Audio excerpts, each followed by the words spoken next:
Hello and welcome to another exciting tech video. I am of course the robot and the cat is behind me, devaluing my own existence by proximity.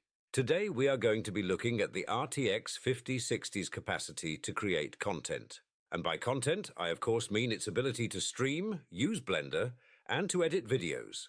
And of course, we will be using the 8GB version of the 5060 and we will be happy about it. Because it's 2026. And I am just glad we got some RAM from the data centers. Can you believe we still get 8? Say it with me, all praise Jensen, all praise the shareholder. The cat was originally planning to make a combined RTX 5060 review video using the benchmarks from the previous 2 videos. But the only content we are willing to recycle on this channel is B580 content. Oh, who am I kidding? Give it a few months and that review will be next. Oh, who am I kidding again? It will take a lot longer than a few months on the cat's current upload schedule. But none of that is important. For today, it is new content, and we will certainly not be repeating any of the same jokes, because that is just not our style on this channel. There will also be no sarcasm, sass, or tomfoolery. We are very serious, seriously. For our testing today, we will be using our incredibly budgeted Sonic build. Or at least it was incredibly budgeted before the cost of memory skyrocketed. But ignoring those sad facts, we will be using an Intel i5-12400F CPU and 32 gigabytes of non-AI data center allocated RAM, previously known as DDR5. If you want more information on the build, it will be fully listed in the video's description. We will also be testing in 1080p with a single monitor. We are testing in 1080p since the cat and I figure most who would be interested in this GPU would also be gaming or streaming in 1080p, so it made the most sense. Now before we test, I do want to say that our CPU will probably limit us. This is not a perfect test, especially for streaming. There is a plethora of different stream settings, game settings, PC settings, user preferences, etc., that make it really hard to fully test a system or a GPU's streaming capabilities. So, instead of trying to give you a definitive and exact measure, our goal here is to give you an idea of how well this GPU can perform. I am sure, though, many of you will go to the comment section to blame our poor i5 CPU. And that is fair. Go make fun of it, but just remember, this is who you are bullying. Oh, right. The cat, who is also known as Sire, is a VTuber, so you will be seeing her throughout the tests and while streaming. I reluctantly bring her up because streaming with a VTuber program will take away some of our performance. However, even if you are not a VTuber, usually streamers are always multitasking and running other things in the background, so it's still helpful to see how the GPU and system will handle streaming with a VTuber model, even if you are not a VTuber yourself. For streaming, we will be using Streamlabs OBS with a set video bitrate of 6000. We will be using Nvidia's own H.264 stream encoder, and our base and output stream resolution will be set to 1080 with the downscale filter set to bilinear. Unless otherwise noted, our FPS in OBS will be set to 60. Right, well, with that out of the way, let's get to the benchmarks by starting with the 5060's streaming performance.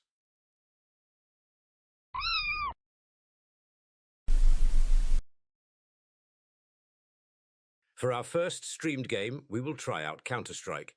Counter-Strike is not only extremely popular, it is one of the top 5 most watched games on Twitch at the time of working on this video. But ignoring all of that, the thing I like most about testing this game is that the cat hates it and always does terrible. You have to love the consistency. We ran this game on the medium preset and averaged 145 FPS while streaming, with a low of 73 and a max of 208. And our VTuber program averaged 60 FPS, which is what it is capped at. So overall, a very streamable performance. To give you an idea of the performance difference of streaming versus not streaming, while not streaming, this system averaged 183 FPS, a 38 FPS difference, but that is not too surprising, especially with a VTuber program running. It should also be noted that there were no issues or troubleshooting needed to stream this game, and the game looked fine, which is always a plus when streaming. And not too surprising, But our 8 gigabytes of VRAM does not seem to be a limiting factor here. While Crimson Desert might not be at the top of the most streamed games, it is a demanding one and should be a good test to see how our system performs under pressure when having to stream. Already fearing the worst, the cat set OBS to 30 FPS, down from 60. This should help our system, especially our CPU, work a little less hard and hopefully help produce a streamable result. For our first stream test, we went with the medium preset and no upscaling or frame gen. With these settings, we averaged 68 FPS, with a low of 49 and a max of 84 frames. And our vtuber program still managed to average its cap of 60 FPS. Turning on DLSS 4.5 upscaling and setting it to quality, it didn't seem to do much. With DLSS, we averaged 61 FPS, with a low of 45 and a max of 76. DLSS didn't seem to make a helpful difference, but when we tested DLSS, the game did change to nighttime, which might have added more demand on our system due to dynamic light sources. So we will test again without DLSS during nighttime to see if it makes a difference.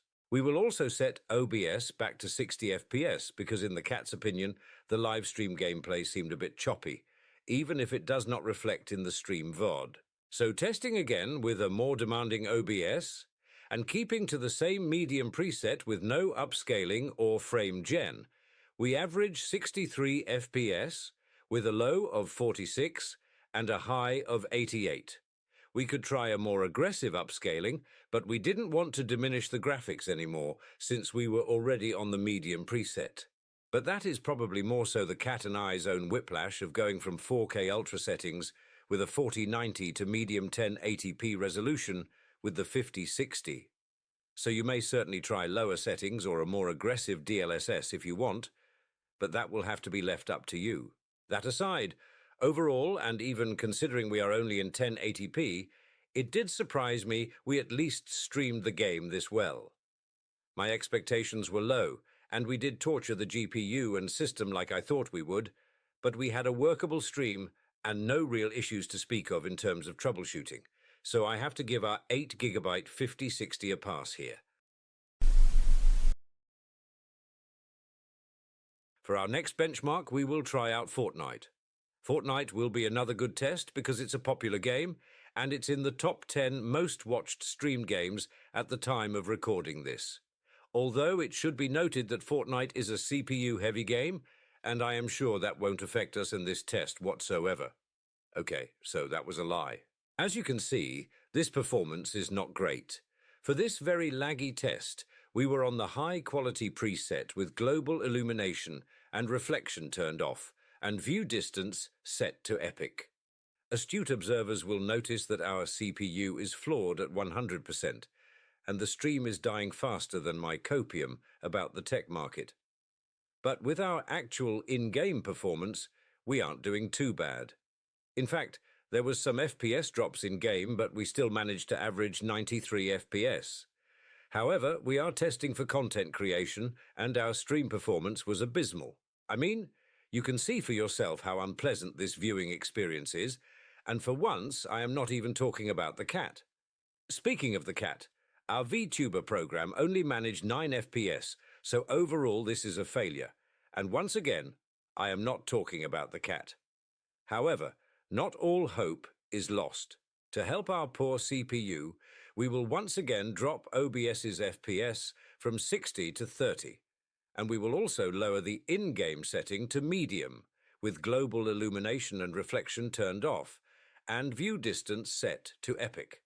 On these settings, we actually got decent streaming results. As you can see, there is actual gameplay on the screen, and our CPU has some breathing room. Dropping our OBS FPS really seemed to do the trick. Here we averaged 127 FPS, with a low of 59 and a max of 161, and our vtuber program averaged 57 FPS. It is interesting to note that when we ran this same test without streaming and without a vtuber program, we averaged 139 FPS on these same settings. So we did lose performance when streaming, but not as much as you would expect in Fortnite. But perhaps this speaks more to our CPU limit than anything else, mixed with Nvidia having great stream encoders. And I know some of you may ask, why are we testing CPU-heavy games with a weaker CPU when the goal is to test the GPU? And for that, I ask you this. Why shouldn't the cat believe in her CPU? Don't let them keep you down 12400F. But realistically, we are trying to simulate an actual lower-end build that an 8GB 5060 might find itself in. I know some of you like your CPUs to cost more than your GPU, but that just isn't the average experience. And for the average user wanting to stream with this GPU, seeing a more accurate machine struggling as theirs might will hopefully be helpful. But at this point, we have so many different CPUs and GPUs that could be considered budget. It's hard not to lose the plot, so we are trying our best. At any rate, with some tweaking, you most certainly can stream Fortnite with the 8GB 5060 and this build. For our next test, we will set OBS's FPS back to 60 and try out the new Forza. Using the built-in benchmark to see both our results and what the game thinks we should test with, the game suggested we use the Ultra preset. And who doesn't love Ultra motion blur quality? So giving in to peer pressure, we went ahead and left the game on Ultra with nothing changed minus turning off VSync. I want to say, personally, I probably wouldn't stream on these settings, but it should be a good limit test to see what our system can handle. So, on the Ultra preset and driving around the open world, we averaged 71 FPS, with a low of 36 and a max of 101. It should be noted, you also have the option to use DLSS and frame gen, but the cat opted not to. Oh, right. And our vtuber program averaged 57 FPS. So overall a very streamable experience, and we still have plenty of room to turn down settings.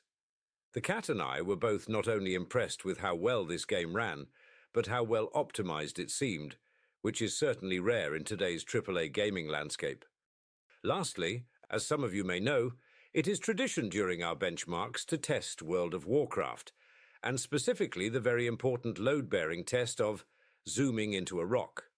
But thanks to the cat being poor and deciding to buy the new Forza to test with and play, we ran out of budget for this video to subscribe to World of Warcraft with. So while we cannot zoom into a rock and see how well our 5060 streams it, which is of course a tragedy right up there with Darth Plagueis the Wise, at the very least we can try to capture that same feeling and amazement of zooming into a rock. And to do that, the cat decided to try zooming into lots of different things. And when I say zooming, I both mean in speed and camera orientation. And as you can see here, the cat is in fact zooming into oncoming traffic, trees, mountains, cones, and right into your hearts. Probably. Right, well, enough of that. Moving on. For our next game, we will try out Grand Theft Auto 5 Enhanced version. GTA 5 might be old, but the enhanced version gives us something special, and that is ray tracing. And I figured we should test streaming with ray tracing at least once in this video, right? This is an Nvidia GPU after all. So, setting the game to the high RT preset and having MSI Afterburner yell at us and kill our game, we had to use Steam's own overlay, which isn't the first time we have had this issue. Last time it was the B580 that did this to us, but either way it won't stop us from testing the game and seeing how things go. So on the high RT preset, and without crashing, we averaged 118 FPS with a low of 93 and a max of 144. And our VTuber program averaged 60 FPS. Overall, a solid stream and no real issues to speak of besides MSI Afterburner getting upset with us. And once again, streaming and using a VTuber program isn't causing us to lose much performance. While just playing the game on the high RT preset alone, we averaged 123 FPS, which again, I think just highlights how great Nvidia stream encoders are. Helldivers 2 might not be the most streamed game, and it might also be more heavily CPU bound and not a great test for our goals for this video. In fact, there is no real reason for including this into our content creation benchmarks. But let me ask you this: when has Liberty ever needed a good reason? Reason won't stop the cat, and it won't stop us from streaming the spread of democracy, just like John Helldiver intended. And that is exactly why we included this into our benchmarks. On the high preset, because freedom should be clear, we averaged 74 FPS with a low of 64 and a max of 102, and our vtuber program averaged 59 frames. Without streaming or using a vtuber program, we averaged 78 FPS, so again, a very similar performance. There is certainly room here to lower your graphics, as is your given democratic right, but that will have to be left up to you. Otherwise, there were no issues, so we will be moving on. For our next benchmark, we will try out Marvel Rivals. Marvel Rivals is in the top 20 for most watched on Twitch at the time of recording, and is a popular esport title, so this should be a good test for us. Playing on the medium preset with global illumination and reflection quality turned off and DLSS set to quality, we averaged 131 FPS with a low of 101 and a max of 179. And our vtuber program averaged 59 FPS. So overall a pretty good showing, especially considering we could still turn on FrameGen, but I probably wouldn't recommend it for a competitive player versus player game. And there was no issues or troubleshooting needed to stream this game, which is always a plus. Without streaming and using a vtuber program, and on the same graphical settings, we averaged 149 FPS. So again, not a crazy amount of performance lost. Not to mention different maps and hero compositions might give slightly different in-game performances. There is not much else to say here. You can definitely stream this game with the 8GB 5060. Although I know some may want to hit their monitor's refresh rates while playing competitive games, so that may be an issue for some, and that is fair. At any rate, let's move on to our last gaming benchmark. For our last streaming benchmark, we will head into Minecraft. Minecraft may not be super demanding, but it is in the top 10 most watched stream categories and is extremely popular otherwise, so this may be relevant to many. Streaming the game on its fancy preset with VSync off, we averaged 118 FPS, with a low of 70 and a max of 120. It is interesting that our average FPS was almost the same as our max FPS. And not surprising, our vtuber program averaged 60 FPS, so no problems there. While these results are not surprising, it's still nice to see. And by that I mean streaming with no troubleshooting. Right, well, that wraps up our gaming and streaming benchmarks. Next, let's head into Blender and see how our 8GB 5060 handles that.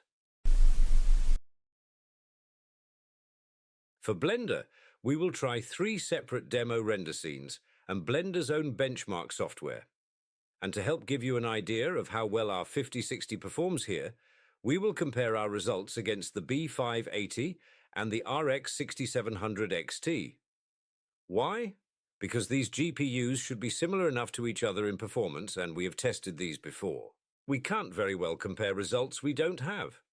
Right, well, for our first test scene, we will head into the classroom. Making sure our GPU was actually selected and not our CPU, I think our CPU has been through enough today, we will start the render. And this render took our 8GB 5060 39.54 seconds. For reference, our B580 took 43.76 seconds, and our RX 6700 XT took 48.20 seconds. So our 5060 wins in this first test of will it blend. Moving on to our second scene, we will head into the barber shop. For this render, our 5060 took 2 minutes and 57 seconds. In comparison, our B580 took its time at 5 minutes and 21 seconds, and our 6700 XT took 3 minutes and 42 seconds to complete the render. So once again, and to nobody's surprise, The Nvidia GPU is winning at Blender. Granted, the 6700 XT is a gen or two behind, and the B580 was technically built to compete with the 4060, it is still impressive. Or not, I honestly don't know, since the cat and I have very little experience with Blender, but usually, as a rule of thumb, Nvidia is the best with Blender. For our last render test, we will head to what the cat keeps calling a drug lord's villa in Barcelona. I don't know why either, but she has called it that for the last few videos that we have tested Blender in and refuses to stop. Either way, our 5060 took 1 minute and 39 seconds to render this drug manor. And again for reference, it took our B580 57.56 seconds, and our 6700 XT took 1 minute and 32 seconds. So the B580 won this time, huh? Well, good job, B580. I always knew you could do it after I read the results that you won. But as always, we do not understand Blender, and apparently neither does the 5060 because it was supposed to win. So make of these results as you will. While the cat and I may not understand Blender, we can still run one more test, and that is Blender's own benchmark that runs 3 different renders and combines their scores. We can then take this score to compare our 5060 not only to other GPUs, but we can see just how our 5060 stacks up against the average score of all 5060s that have ran this same benchmark. And our 5060 had a combined score of 3,624, which sounds great until you compare it to the other 5060s, who averaged 3,725, which means our 5060 is below average compared to the other 5060s in Blender. Motherfucker. Every single time we do these types of tests, our GPU is always below average. While it's clear our 5060 out-blended our other GPUs here, I can't help but notice this tragic pattern. If the silicon lottery luck is a skill, the cat has a serious skill issue. Well, that is okay. Truth be told, the cat is below average too. But to further this bad news, unfortunately, Saya lost her Blender pudding render, so there will be no jiggly pudding section of our Blender tests. No jiggly pudding, no zooming into a rock. We are really dropping our standards here, I am sorry. Can I offer you an egg render in these trying times? For video editing, we will try out 2 free and popular editors, and that is CapCut and Davinci Resolve. For both of these tests, we will be using the recordings from our earlier stream tests to go full circle in using the 5060 for content creation. We will start out with CapCut. CapCut is free and easy to use, and it doubles as a fun way to share videos with China. For this test, we will make our video 20 minutes long and add a bunch of random edits and captions, simulating an amazingly edited video. For our video codec, we will use the H.264 codec, which for CapCut should utilize our GPU more than our CPU. With this video codec, our amazing edited video took about 2 minutes and 49 seconds to fully process and finish, which is very good. Trying out the AV1 codec with our same great video edits, our video processing time took 3 minutes and 15 seconds, which once again is a solid result and hard to complain about. Swapping over to Davinci Resolve, and once again editing our stream test VODs into a 20-minute masterpiece of random edits, we will see if our 5060 keeps up its solid performance. Using Davinci's H.264 master encoder, we ran into a slight problem. And that problem is that the free version of Davinci relies more, or at least somewhat equally, on the CPU, and options to use more of our GPU do not seem included. And not surprising, this took a lot longer. Looking at our GPU and CPU use during the test, it does look like we were using both our CPU and GPU in roughly equal amounts. With this combined effort of teamwork and friendship, it took us 8 minutes and 10 seconds for the video to finish processing. Which isn't a lot of time, but for the cat and her limited attention span, it felt like it took ages. Trying out Davinci's H.265 encoder, it took us 6 minutes and 28 seconds, so a bit faster. We would have tried AV1 again, but Davinci didn't give us the option, which the cat found to be slightly rude and inconsiderate. Either way, I don't think you will have issues making and processing videos with the 5060, and 8 gigabytes certainly won't hold you back. And as a bonus, we will even show you one of our great video edits sped up, so you can at least enjoy quality content once in this video. Lucky you.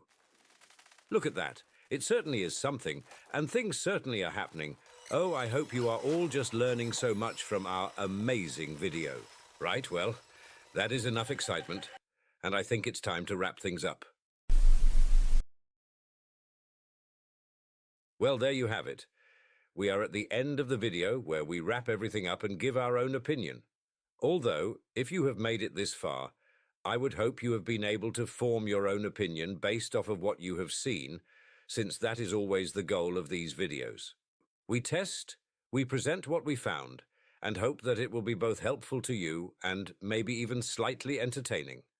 Although, some of you may have skipped to the conclusion timestamp to see the summary and are instead getting hit with a bunch of yapping, so serves you right. Right. Where was I?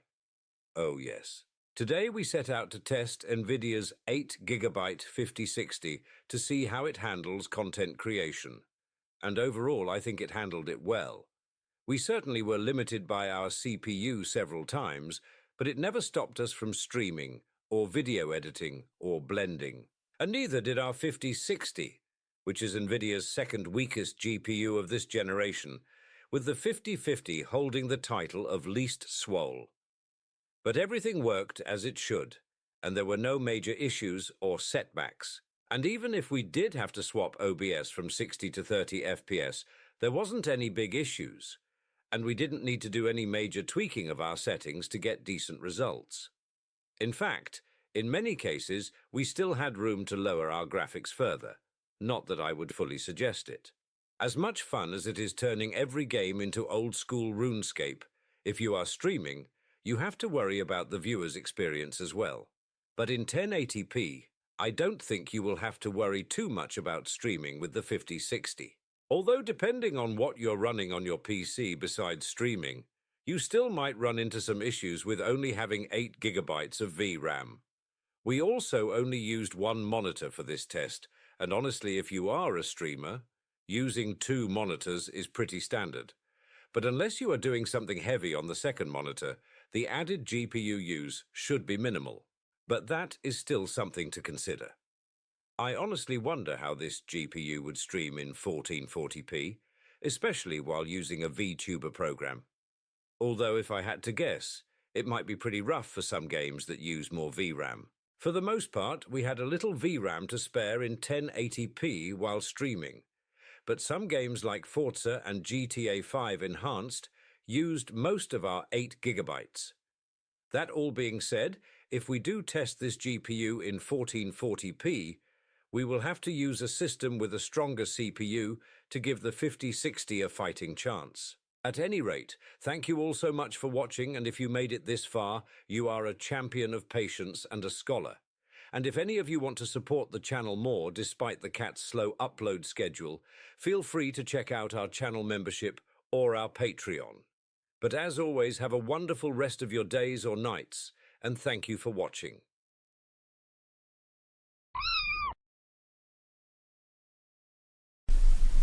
Hey robot, you like the new studio? I designed it myself. No. You're not my real dad. Robot, help, I'm stuck on this monitor, it's so small. Don't just ignore me again. I'm right behind your big head. No one even knows this is here.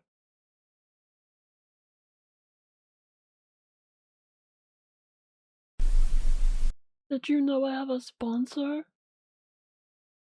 Me neither.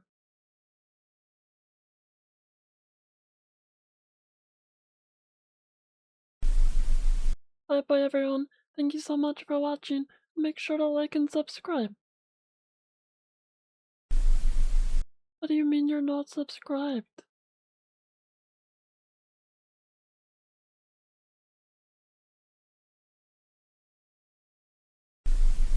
But ignoring all of that, the thing I like most about testing this game is that the cat hates it and always does terrible. You have to love the consistency.